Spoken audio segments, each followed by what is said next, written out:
E aí, rapaziada, tudo bom com vocês? Tudo tranquilo? Tudo beleza, né? Seguinte, vocês estão vendo aí a transformação que está acontecendo nos Estados Unidos com o governo Trump, né?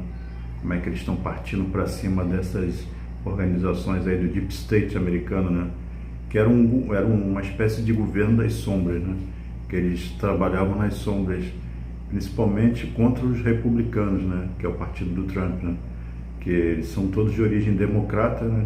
Para quem não sabe, esse Partido Democrata atualmente lá nos Estados Unidos é como se fosse um PSOL aqui no Brasil, né? São radicais mesmo, xiitas, né? Da esquerda. Então, eles passaram muito tempo atuando nas sombras, né? Influenciaram muito negativamente o governo Trump, o último, né? Fizeram de tudo, né? Para acabar com ele, né? E muitas outras coisas que a gente nem sabe que vai continuar sabendo, né? E uma dessas pontas que começou a ser descoberta agora é com relação ao USAID, né?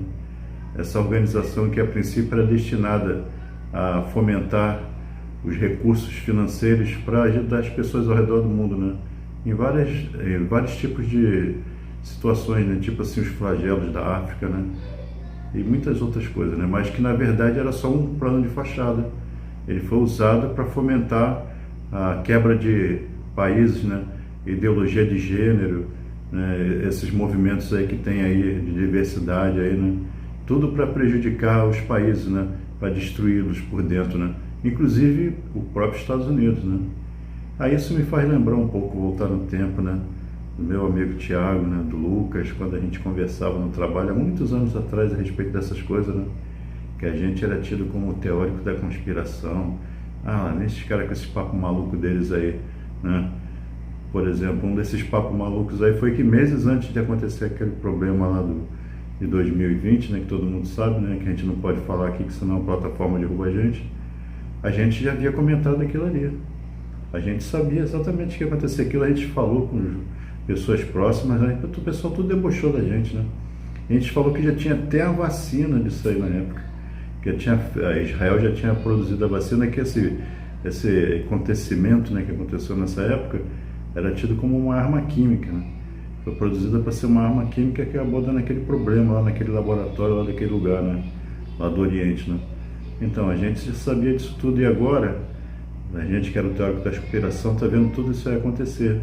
As pessoas aí, ó, tudo sendo desmascaradas aí. Tudo aí com plano de fundo do Partido Democrata, né? Usando essas instituições, né? E agora os radicais aí estão tudo desesperados. Ah, vai morrer muita criança na África, vai deixar de ajudar muita gente, que não sei o que. Eles nunca ajudaram ninguém, gente de lugar nenhum. Sempre foram hipócritas, né, mau caráter. Inclusive aqui no Brasil, né, a gente também não pode falar, né, porque a gente está vivendo um regime de exceção.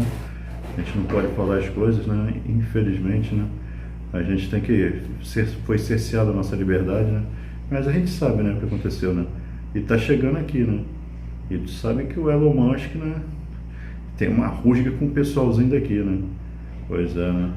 Então, fiz esse vídeo aqui para a gente chamar atenção com relação a isso aí, para as pessoas que não têm conhecimento dessas coisas se ligarem um pouco nisso daí.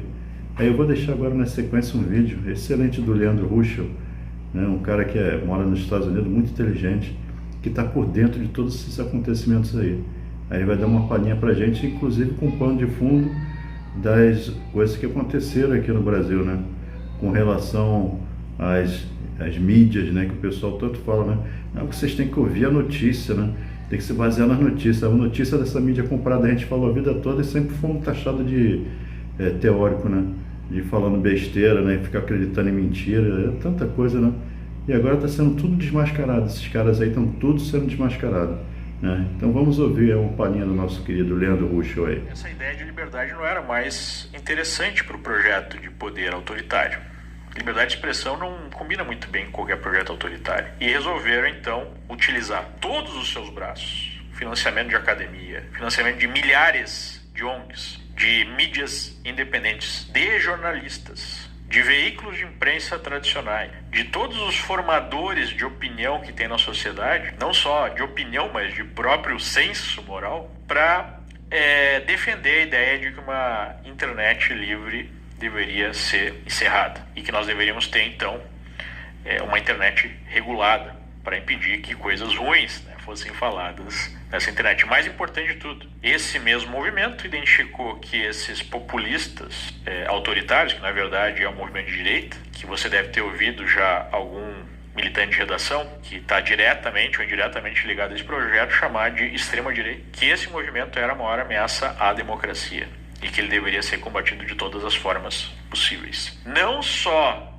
no resto do mundo, mas também nos Estados Unidos. Aí foi revelado, por exemplo, que a USAID bancou, só para um pequeno novo exemplo, bancou uma ONG, que é também uma mídia independente, que é um grupo investigativo contra a corrupção. Agora se descobriu que esse foi o grupo que deu origem a uma denúncia de que Trump havia conversado com o presidente da Ucrânia e colocaria o seu advogado em contato para entender quais seriam os atos de corrupção que Biden teria promovido. E essa denúncia, então, foi feita por esse grupo, e essa denúncia levou ao impeachment de Trump, que só não foi finalizado porque no Senado foi barrado, né? Então, veja, o Departamento de Estado atuando com táticas de intervenção política em outros países inimigos para derrubar um presidente americano.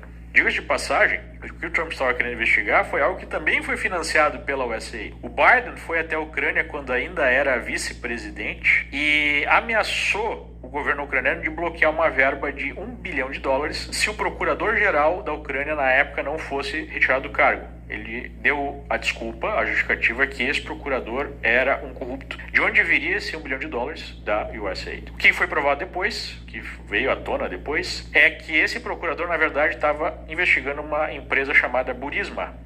Burisma foi a empresa que contratou como consultor o filho do Biden para ganhar $1 milhão por ano, enquanto o filho do Biden estava passando por uma crise, né, de uso de drogas pesadas, né, consultor de uma empresa multinacional. Então, claramente um ato de corrupção. Mas agora nada disso vai ser investigado porque o Biden já deu aí um perdão preventivo, né, a várias pessoas, inclusive ao próprio filho. Mas vejam como as coisas estão intrincadas.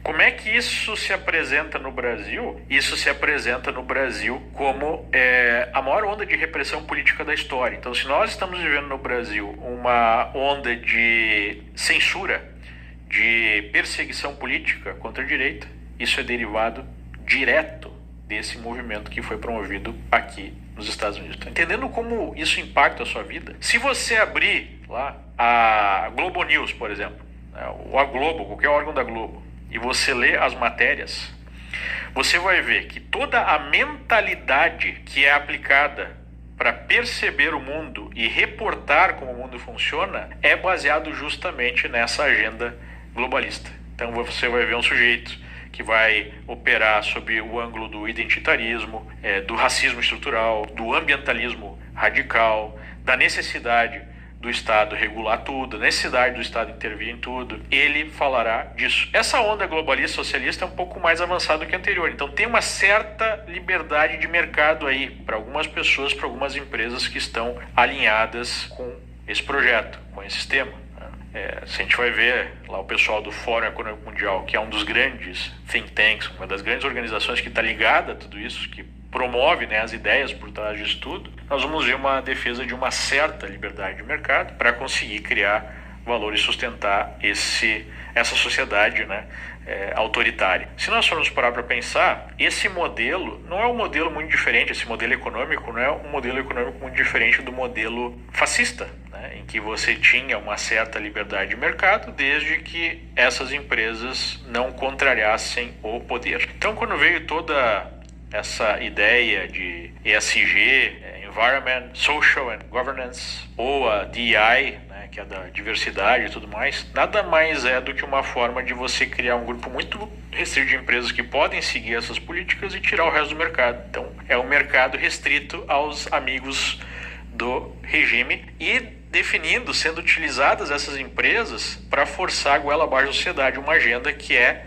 destruidora da própria sociedade, para manter uma sociedade fragilizada que não vai ter capacidade de questionar o poder. Então, politicamente, economicamente, isso está tudo interligado. E hoje, através do governo Trump, nesses primeiros dias, nós confirmamos algo e começamos a aprender a escala que isso foi implementado ao longo do tempo. E é por isso que é algo tão revolucionário. O Trump identificou que o seu primeiro mandato foi marcado justamente por essa estrutura sendo utilizada para impedir que ele governasse, e agora está desmontando, ou tentando pelo menos desmontar essa estrutura.